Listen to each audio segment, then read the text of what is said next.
Սիրելի փառատոններ, ողջունում եմ ձեզ, շնորհակալ եմ նախ ջերմ ընդունելության համար։ Ես առաջարկում եմ, որ մենք այսօրվա մեր հանդիպումը սկսենք այն գործերից, որ այս ընթացքում արել ենք և պլանավորում ենք իրականացնել փառատոնում, նաև լավ առիթ է որպեսզի հաստատենք։ Սիրելի վարչապետ, բոլորս քոթիկունքին կանգնած ենք, տնենք ու տանք, մենք ծախվող չենք, մատունեցին երբեք չի ծախվում, կանգնած ենք թիկունքին, այս գործները, սիրելի, Բայց դուք հիմա փառաքարից եք, թե մարտունից եք։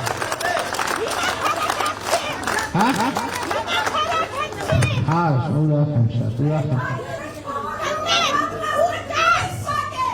Շնորհակալ եմ շատ։ դու ես սիրելի վարչապետ, Շնորհակալ եմ շատ։ կգտնեմ ամեն օր, Շնորհակալ եմ շատ։ մենք սիրելիս, Շնորհակալ եմ։ Շնորհակալ եմ շատ։ Շնորհակալ եմ։ Սիրելի փառաքարցիներ, նախ ուզում եմ մենք մի հատ անցնենք այս ընթացքում մեր արված եւ արվելի գործերի ցանկի վրայով, նաև լավ առիթ է, որպեսզի դուք հաստատեք կամ հերքեք կամ դիտողություններ անեք արվածի կապակցությամբ։ Ուրեմն ինձ տված տեղեկանքում ասվում է, որ 2019 թվականին սուբվենցիոն ծրագրերի շրջանակներում Փարաքար համայնքի կենտրոնական փողոցի ասֆալտբետոնե ծածկույթի հիմնանորոգումը իրականացվել։ Այս դիմացի փողոցի մասին է խոսքը, ճիշտ է, արվել է այդ աշխատանքը, ծախսվել է ընդհանուր առմամբ 97.8 միլիոն դրամ, հաջորդը Փարաքարի միջնակարգ դպրոցի կառուցման ծրագիրը պետք է մեկնարկի առաջիկայում 1.7 միլիարդ դրամ ընդհանուր արժեքով 2021 թվականին սկսում ենք շինարարությունը եւ ծրագրի ավարտը նախատեսված է 2023 թվականին։ Սա սեյսմիկ պաշտպանության ծրագրի շրջանակներում է տեղի ունենալու։ 2020 թվականի ընթացքում տեղի իրականացվել են հետևյալ սուբվենցիոն ծրագրերը։ Իրականացվում են 20 թվականից Փարաքար համայնքի գոյություն ունեցող կեղտաջրերի մաքրման կայանի վերակառուցում։ Ծրագրի արժեքը 68.3 միլիոն դրամ։ Ծրագիրը գտնվում է ավարտական փուլում։ Հաջորդը Փարական համայնքում կոյուղագծի կառուցման 1400 գծամետր Թայրովի Մամիկոնյան փողոցից մինչև Փարաքարի Արարատյան փողոց։ Ծրագրի ընդհանուր արժեքը 56.1 միլիոն դրամ։ Ծրագիրը 2019 թվականի ընթացքում հավանության է արժանացել, սկսել է տեղափոխվել է 2020 թվական եւ 2021 թվականին արդեն իսկ ավարտվել է։ Հաջորդը Եվրասիական զարգացման բանկի ֆինանսավորմամբ եւ Հայաստանի տարածքային զարգացման հիմնադրամի կողմից իրականացվում է Փարաքարի ներտնային ոռոգման ցանցի վերականգնման աշխատանքներ 2021 թվականին կավարտվի։ 2021 թվականի համար նախատեսվում է իրականացնել սկսել հետևյալ սուբվենցիոն ծրագրերի աշխատանքները։ Փարաքարի Գասպարյան փողոցի մի հատվածի մեքենագործներ Մամիկոնյան փողոցների ասֆալտապատում եւ բարեկարգում։ Այստեղ 105 միլիոն դրամ նախագծային արժեքով 30%-ը պետություն կառավարությունն է եւ 70%-ի համայնքի ֆինանսավորմամբ։ Հաջորդը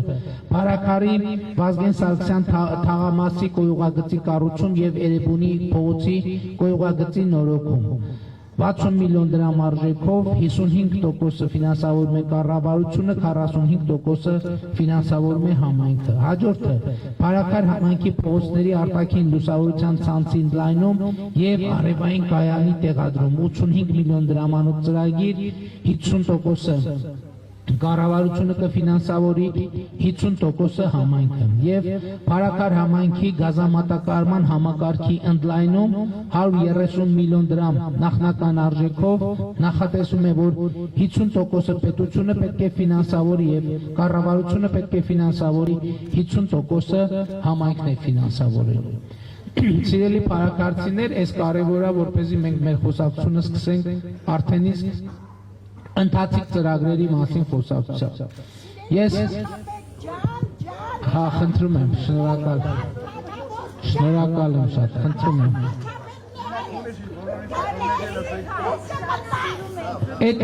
Այդ ասելով չի, հունիսի 20-ին կգնաք կքվյարկեք, այդպես է կհնի։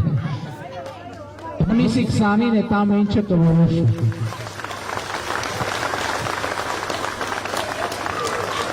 Այսօր լավ որտեղից սկսեցիք, ես այսօր ուզում էի ժողովուրդ ջան, խնդրում եմ, թույլ տվեք, խնդրում եմ, ես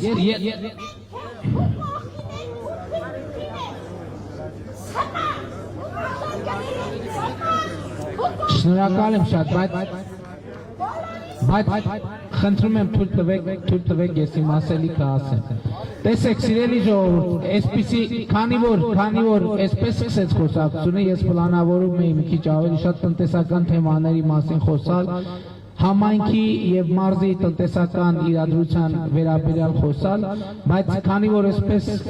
քաղաքական շեշտադրումներ արվեցին, ես ուզում եմ ասել հետեւյալը։ Տեսեք, այսօր կա ըստ էության երկու դիրքորոշում առաջիկա ընտրությունների վերաբերյալ։ Կան քաղաքական ուժեր, ովքեր իրենց քարոզարշավը տանում են հետևյալ տրամաբանությամբ։ Ասում են, այ մենք գալու ենք, այս իշխանությունը վերցնելու ենք։ Մենք ասում ենք հետևյալը, մենք ասում ենք ժողովուրդը կորոշի։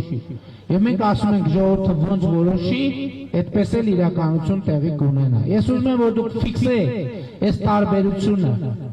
որովհետև ոմանք ասում են, որ հունիսի 20-ին եւ նրանից հետո այսպես ասած իրանք կրելու են, մենք էլ ասում ենք ձեր պատիժն եք կրելու 2020 թվականի հունիսի 20-ից հետո։ Սա բայց էլ եմ ասում, քաղաքական առանձնահատկությունը հետևյալն է ժողովուրդ ջան, մենք ասում ենք դուք որոշում եք, մենք անում ենք։ 2018 թվականին մենք հանդես ենք գալիս առաջարկով։ 2018 թվականին մենք հանդես եկանք առաջարկով, դուք որոշեցիք, մենք իրականացրինք։ Մենք իրականացրինք, ոչ թե իրականացրինք, այլ առաջնորդեցինք ոչ բռնի թավշյա ժողովրդական հեղափոխությունը։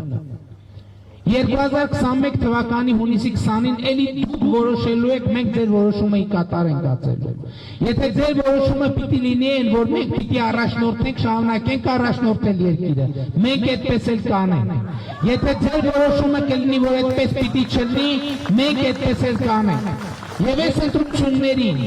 մեր մասնակցության ամենակարևոր մոտիվացիան հետևյալն է, որ ժողովուրդը երկրի Տիրոջ իր զգացողությունը եւ կարգավիճակը չկորցնի։ Եվ ես համոզված եմ, որ հունիսի 20-ին Հայաստանի Հանրապետության քաղաքացին կվերահաստատի իր իշխանությունը, որովհետեւ գիտեք մենք նույնիսկ չենք ասելու, որ ժողովուրդ քվեարկեք մեր օգտին, մենք ասելու ենք ժողովուրդ քվեարկեք ձեր օգտին։ Մենք լավ իշխանություն ենք, վատ իշխանություն ենք։ Մենք ինչպեսին որ ենք, մենք մեր ժողովրդի կողմից, մենք այնպիսի իշխանություն ենք, ինչպիսի իշխանություն է մեր ժողովուրդը, որովհետև մենք մեր ժողովրդից ենք դուրս եկել եւ մենք մեր ժողովրդի առաջ եղել ենք լիարժեք եւ կանգ եւ պիտի շարունակենք մնալ լիարժեք ազնիվ։ Այս է ամենակարևոր առանձնահատկությունը այս քաղաքական գործընթացի։ Եվ ես էլի ուզում եմ վերադառնալով նորից տնտեսական խնդիրներին, տեսեք օրինակ ինչ ենք մենք փոխել մարդկանց կյանքում։ Փառատոնում հիմնականում մարդիկ շատ մեծ մասով զբաղվում են կահույքագործությամբ։ Եվ օրինակ կահույքի մեջ օգտագործվող ամենակարևոր նյութերից մեկը շինափայտն է, փայտանյութն է։ Ես ուզում եմ ձեզ ասել, որ 2018 թվականից հետո Հայաստանի Հանրապետություն շինափայտ ներկրող ընկերությունների թիվը գրեթե կրկնապատկվել է։ Շինափայտի ներմուծման ծավալները գրեթե կրկնապատկվել են։ Եվ դա ինչի է հետևանքով, այսինքն գրեթե չէ, 124%-ով ավելի շինափայտ է ներկրում, քան 2018։ Եվ դա ինչի շնորհիվ, որտեղ մենաշնորհներն են վերացել։ Այսօր ձեզնի յուրաքանչյուրը, որ ուզենա ներկրի իրեն անհրաժեշտում, ինքը կարող է դա անել եւ որևէ մեկը նրա առաջ չի կանգնի։ 2018 թվականից առաջ այդպես չէ։ Փայտանյութ ներկրելու համար պետք է առանձնահատուկ կապեր։ Այսօր ոչ մի կապ պետք չի որևէ բան ոչ ներկրելու, ոչ արտահանելու համար։ Ձեզնից յուրաքանչյուրը կարող է գնալ եւ ներկրել ինչ ուզում է եւ արտահանել ինչ ուզում է։ Եվ սա մենք երբ որ ասել ենք մեր իշխանության հիմնական նպատակը եւ առաքելությունը համարում ենք ձեզ համար հնարավորություններ ստեղծելը, մենք դա արել ենք։ Այո, պատերազմը ժողովուրդ մեծ հարված հասցրեց մեզ։ Պատերազմը շատ մեծ հարված հասցրեց մեզ։ Բայց էլի եմ ասում, իսկ մենք ինչ ենք արել, որպեսզի այդ պատերազմը այդպեսին չլինի։ Մենք վերջին 2018-ից 2020 թվականի ընթացքում մոտավորապես 48%-ով ավելացրել ենք ռազմական բյուջեն Հայաստանի Հանրապետության։ 2 օր առաջ հրապարակվեց միջազգային կառույցների զեկույցը զենքի ներկրման վերաբերյալ եւ պարզվեց, որ 2010, այսինքն չպարզվեց, բացահայտվեց, որ 2011-ից 2020 թվականների ընթացքում ներկրված զենքի 62%-ը Հայաստանը ձեռքաբերել 2019 թվականին, այսինքն մի տարում 10 տարվա զենք զինամթերքի 62%-ն ենք մենք ներկրել։ Եվ եթե հաշվի առնենք, որ 18, 19, 20 թվականները կպարզվի, որ 3 տարվա ընթացքում մենք 10 տարվա զենք զինամթերքի 75-80%-ն ենք ներկրել։ Եվ ըստ էության մենք բախվեցինք մի իրավիճակի հետ, երբ որ Ղարաբաղի հակամարտության խաղաղ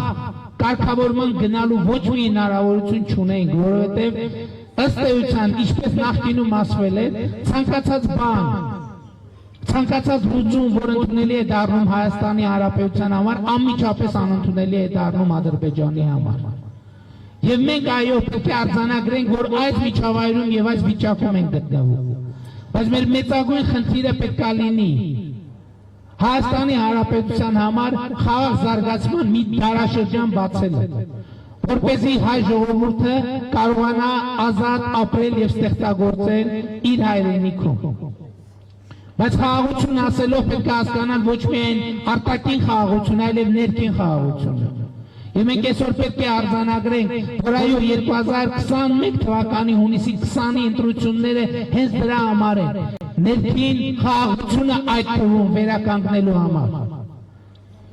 2000 այս ընտրություններում Հայաստանի ժողովուրդը գնալով ընտրական տեղամաս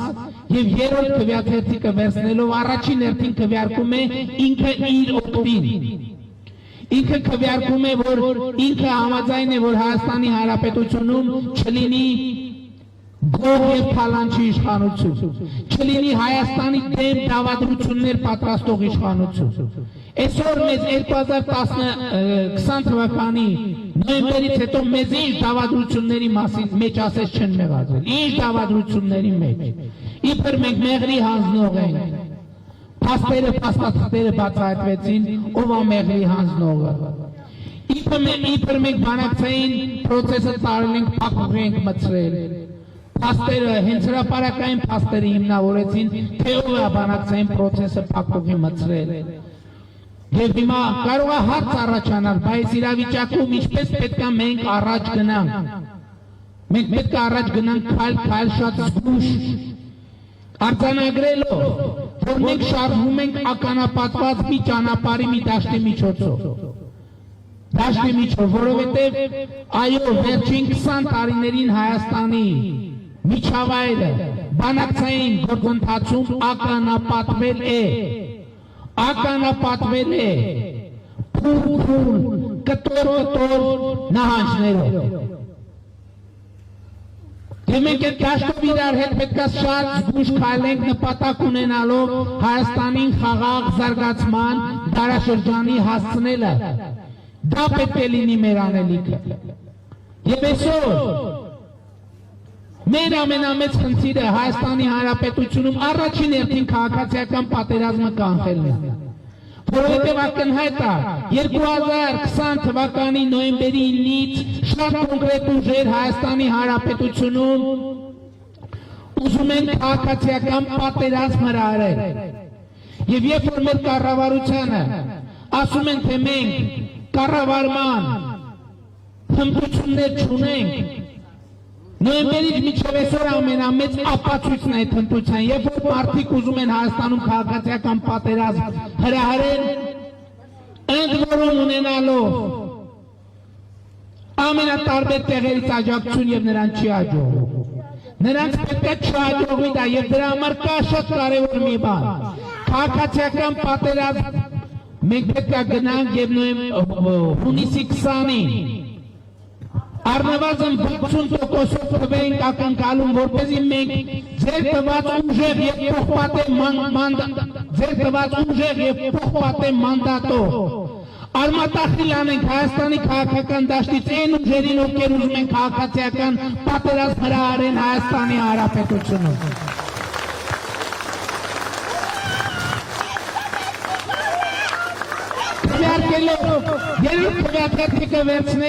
Երրորդ քվեաթերթիկը վերցնելով դու Հայաստանի Հանրապետությունը օժտում եք մեր դիմակայությամբ, այդ թվում քաղաքացիական պատերազմ հրահրող ուժերի դեմ։ Տեսեք նրանք բառապաշարը ուր է հասել արդեն սկսել են զենքի, չգիտեմ ինչի մասին խոսել, տերմինաբանությունը զարգացնում է։ Մեկը կա վախում է, թոթովախոս մեկը կա, վախենում է գա։ Եվ բանավեճի մասնակցի ասում է, ես մեծ հաճույքով ասում է, բանի կհրավիրեմ, դուելի կհրավիրեմ զենքի ցանկացած տեսակով։ Հիմա պատկերացրեք վիճակը ինչքան է վատացել։ Էս էլ մեր իշխանության գործունեության գնահատականն է նաև մեր իշխանության, որովհետև ենթադրում են, որ տվյալ սուբյեկտը ստիպված է անձամբ զենք վերցնել, քանի որ Նայիրի Բունյանյանը բանկում է գտնվում։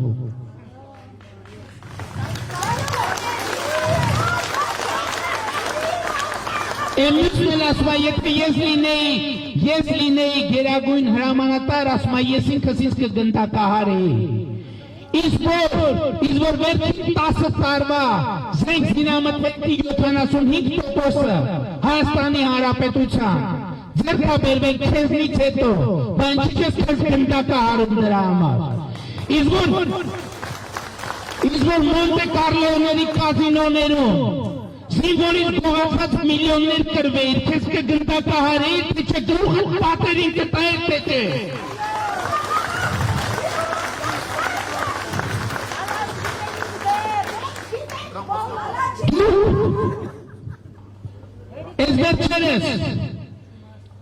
Ես վերջերս մամուլում հրապարակում եղավ, որ այդ նախկին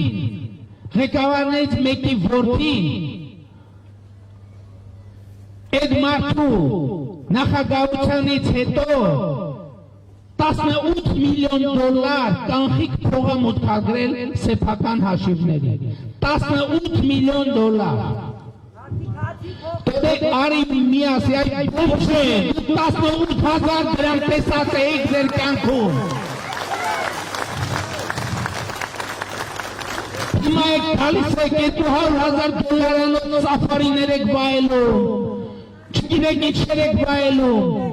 Հիմա եք ժողովրդին սպառնում եք, դուք հայ ժողովրդին, այո նրանց ամբողջ իշխանավարումը եղել է ոչ այլ ինչքան սեփական ժողովրդին դուելի հրավիրել եւ գնդակահարել է։ Նրանք 2008 թվականի մարտի 1-ին են դուելի հրավիրել եւ գնդակահարել անդորում առանց հրավերի։ Կամ մեկը որ ասում է ինքնաս, բայց դու ազգային անվտանգության ծառայության նախարար էր, ազգային անվտանգության նախարար։ Երկրի ազգային ժողովի նախագահային վարչապետին գնդակահարեցին։ Բայց դրանից հետո քեզ չքցեցին պատուհանից։ Կարող է նրա համար, որ քո ղեկավարած կառույցը առնվազն լավ է տեղյակ էր, որ տենց բան է տեղի ունենում, եւ որևէ քայլ չէ ձեռնարկում երկրի անվտանգությունը ապահովելու համար։ Իսկ կարող է նրա համար, որ Վազգեն Սարգսյանն ու Կարեն Դեմիրճյանը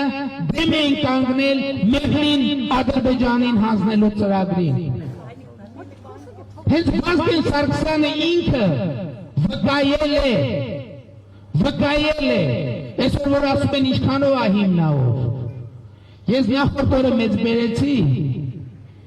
հիմա էլ եմ ուզում մեծ բերեմ Վազգեն Սարգսյանի խոսքերը Մեղրիի մասին։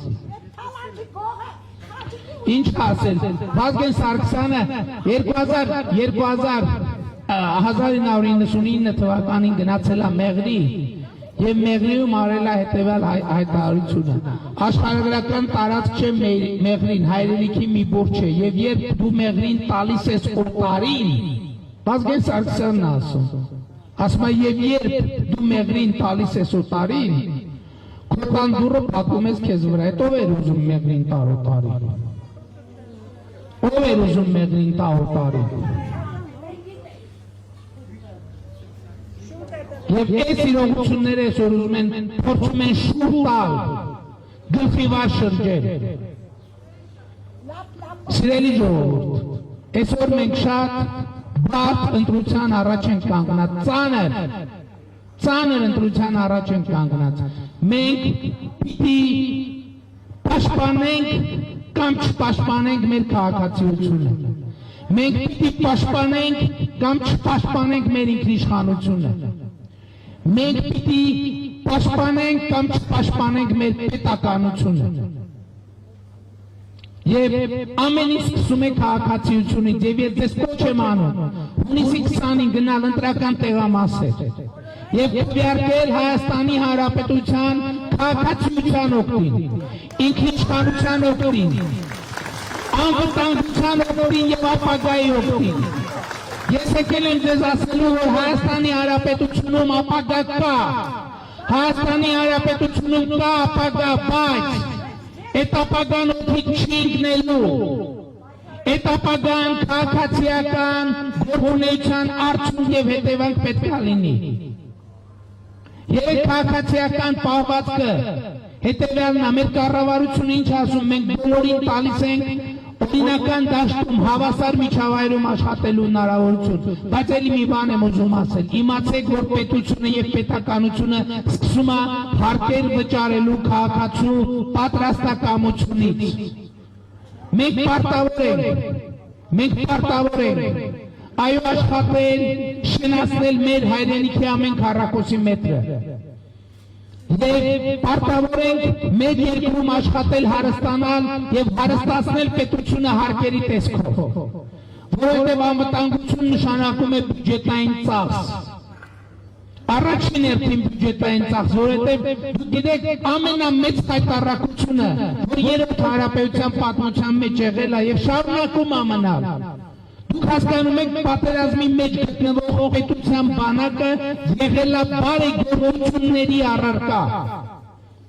Մեզ ասում են, բայց ինչի՞ սնունդը զինվորի սննդի վրա ինչ եք ծախսել։ Իդոր մարդիկ գալիս են մտնում են մեր զորամասեր կանֆետ էին շպրտում, զինվորները ճանկրելով այդ կանֆետների հետևից վազում էին։ Դրանից պիտի ինքը քեզ ինքնակայերի այդ մեր ստահակ դեարի ունի ասել։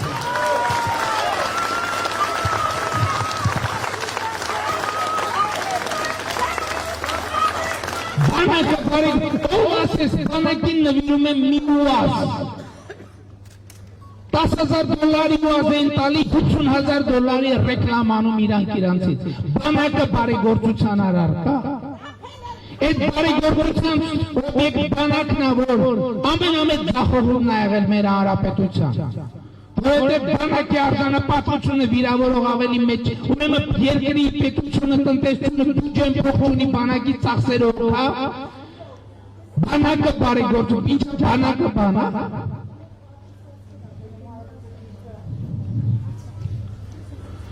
Այս ճշմարտությունները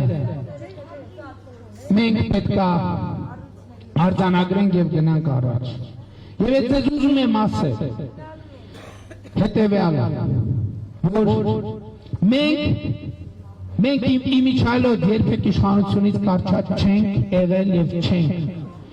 Մենք այս ընտրությունները մեր ես այս ընտրությունների մասին ասել եմ դեռևս 2020 թվականի դեկտեմբերին, ասել եմ եկեք անենք արտահերթ ընտրություններ։ Եվ սա արել ենք միայն մի բանի համար, որ մենք, այսինքն միայն չէ, բայց կարևորագույն պատճառը հետևյալն է, որ մենք ձեզնից ստացած իշխանությունը վերադարձնենք ձեզ։ Այս 7 ամսվա ընթացքում գրեթե ամեն ինչի մասին խոսվել է։ Ես շատ բաներ կա, որոնց մասին չէի խոսում, բայց վերջին շրջանին եւ օրերին պիտի բան անեմ։ Ամբողջ ճշմարտությունը ձեր առաջ է։ Նույնիսկ բանակցային նրբություններ կա, էլի կբացվեն։ Բայց ամենակարևորն է, մենք ձեզնից ստացած իշխանությունը վերադարձել ենք ձեզ։ Եթե դուք որոշեք, որ այդ իշխանությունը պետք է կառավարման մանդատը մեզնից վերցնեք եւ տակ ուրիշին, մենք խոնար ենթարկվելու ենք ձեր որոշմանը, խոնար ենթարկվելու ենք։ Բայց եթե դուք կհամաձայնեք ձեր իսկ տված Թավշե մանդատը փոխարինել փոխպատե մանդատով, մենք այդ փոխպատով Հայաստանի Հանրապետությունում ձեր անունից ամեն ինչ կանենք, որ ոմանք կռեն քրեակատարողական հիմնարկներում եւ Հայաստանին ունեցած պարտքը վերադարձնեն։ Ներողություն եմ խնդրում, որ մինչեւ հիմա այդ ամեն ինչը չենք արել, բայց տվեք, նորացրեք, ուժեղացրեք մեր մանդատը եւ մենք ձեզ հետ կանենք այն։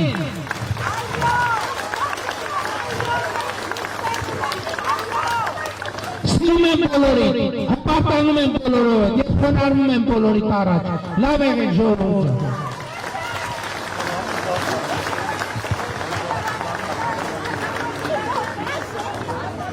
Սիրելի բարեկամներ,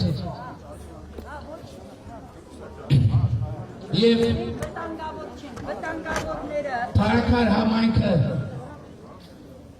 44-օրյա պատերազմի ընթացքում ունեցել է 10 զոհ։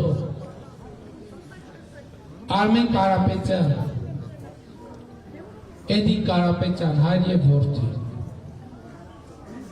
Էդիկ Սահակյան, Գևորգ Բերակչյան, Սլավիկ Ավետիսյան, Նարեկ Հարությունյան, Տիգրան Հարությունյան, Գարեգին Նիկոլյան, Սուրեն Առաքելյան, Արմեն Սիմոնյան։ Եկեք մեկ րոպե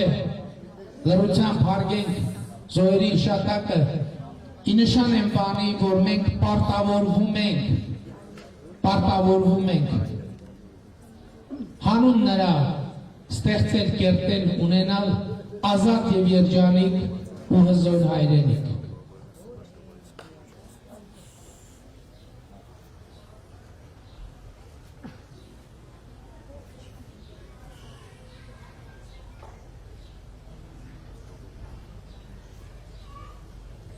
Շնորհակալություն։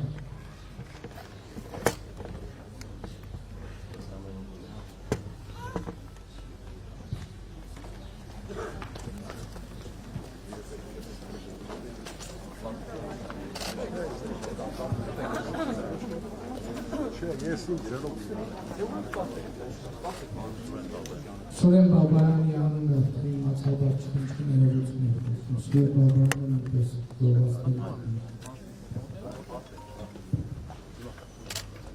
Սիրելի վարչապետ, ես շատ անգամ եմ ուզում, որ ձեզ հանդիպեի, ես նման պատասխան ձեզանից երբեք չէի ստանա, ինչ որ այդ կարիճիցը ստացա։ Ես իրան հարց տվեցի, ասեցի, ուր է գնում, ասեցին բարեկամի Գերեզմանին եմ գնում։ Ասի, բայց զոհվածները քո ինչն են, ինքը լրվեց ժեշտը ձեռքին արհամարականից քայլում էր։ Ես էլ իրան ասի, թե որ տենց է չմտնես եռաբնուր։ Նման վերաբերմունք ես չէի սպասում իրենից։ Մենք ձեր հետ ենք։ Ամերիկայից է դումաննակարից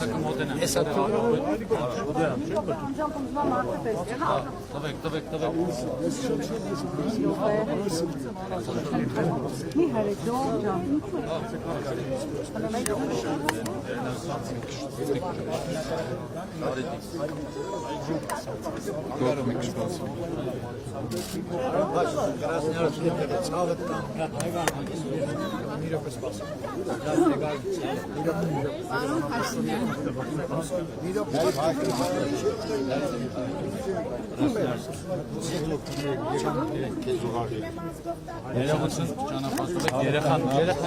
Պարոն Փաշինյան։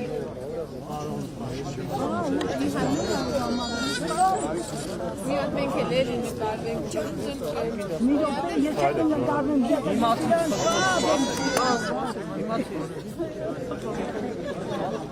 Յանը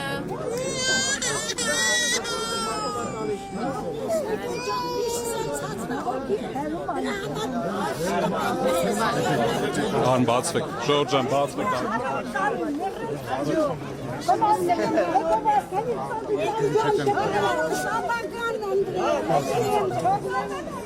Մենակ չթողես Շորջան դուքով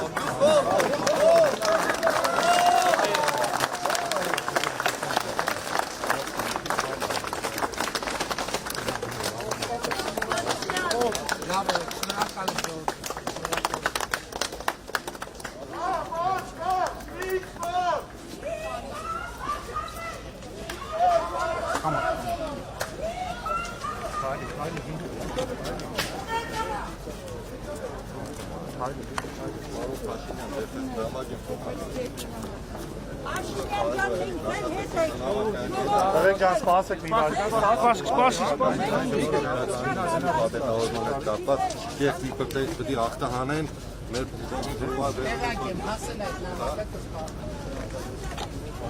Պարոն Փաշինյան, խնդրում եմ ես շելի հրուտեղից